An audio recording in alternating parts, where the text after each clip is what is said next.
உங்க face always வந்து Bela இருக்கா? சின்னதா ஏதாவது வேலை செஞ்சாலே வந்து சோர்வா இருக்கிற மாரி ஃபீல், அப்படி இல்லன்னா தலை சுத்துற மாதிரி, பிரீத் பண்ண முடியாம கஷ்டப்படுற மாரி, இந்த மாதிரி எல்லாமே வருதுன்னு பார்த்தீங்கன்னா, இது ஒரு சாதாரண விஷயமெல்லாம் இல்ல. உங்க உடம்பு வந்து ஒரு இம்பார்ட்டன்ட்டான வார்னிங் ஒண்ணு குடுக்குது.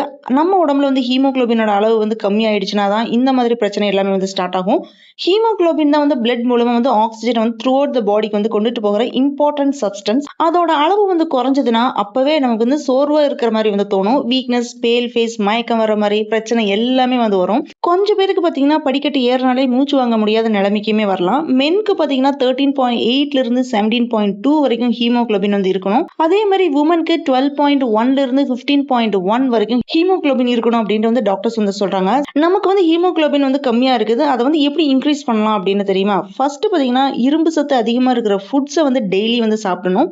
கேரட் ஜூஸ், பீட்ரூட் ஜூஸ் குடிக்கிறனால பிளட் வந்து ஸ்ட்ரெங்தன் பண்ண வந்து ஹெல்ப் பண்ணும். அதோட பொமோகிரனேட், டேட்ஸ், ஃபிக் இந்த மாதிரி ஃப்ரூட்ஸ் வந்து ஹீமோகுளோபின் வந்து ஃபாஸ்டா வந்து இன்க்ரீஸ் பண்ண வந்து ஹெல்ப் பண்ணும். குறிப்பா சொல்லணும்னு பார்த்தீங்கன்னா, மார்னிங் வந்து எம்ப்டி ஸ்டொமக்ல பொமோகிரனேட் ஆர் டேட்ஸ் இந்த மாதிரி சாப்பிட்டா குட் ரிசல்ட் வந்து நமக்கு கிடைக்கும். ஆனா ஒரு முக்கியமான விஷயம், கன்ஸ்டன்ட்லி வந்து உங்களுக்கு டயர்டா இருக்கு, மயக்கம் இருந்துச்சுன்னா டெஃபினெட்லி வந்து பிளட் டெஸ்ட் எடுத்து டாக்டர் வந்து கன்சல்ட் பண்ணுங்க. உங்க உடம்பு வந்து கொடுக்குற இந்த சின்ன சிக்னலை வந்து இக்னோர் பண்ணிடாதீங்க, இல்லைன்னா பெரிய பிரச்சனையா வந்து மாறிடும். இப்படி ஹெல்த் பத்தி இம்பார்ட்டன்டான இன்ஃபர்மேஷன் வந்து தெரிஞ்சுக்கணும்னா இப்பவே நம்ம சேனலை வந்து சப்ஸ்கிரைப் பண்ணி சப்போர்ட் பண்ணுங்க. தேங்க்ஸ் ஃபார் வாட்சிங் திஸ் வீடியோ. உங்களுக்கு இந்த வீடியோ பிடிச்சதுன்னா லைக் பண்ணுங்க, ஷேர் பண்ணுங்க, சப்ஸ்கிரைப் பண்ணுங்க. See you all in the next video.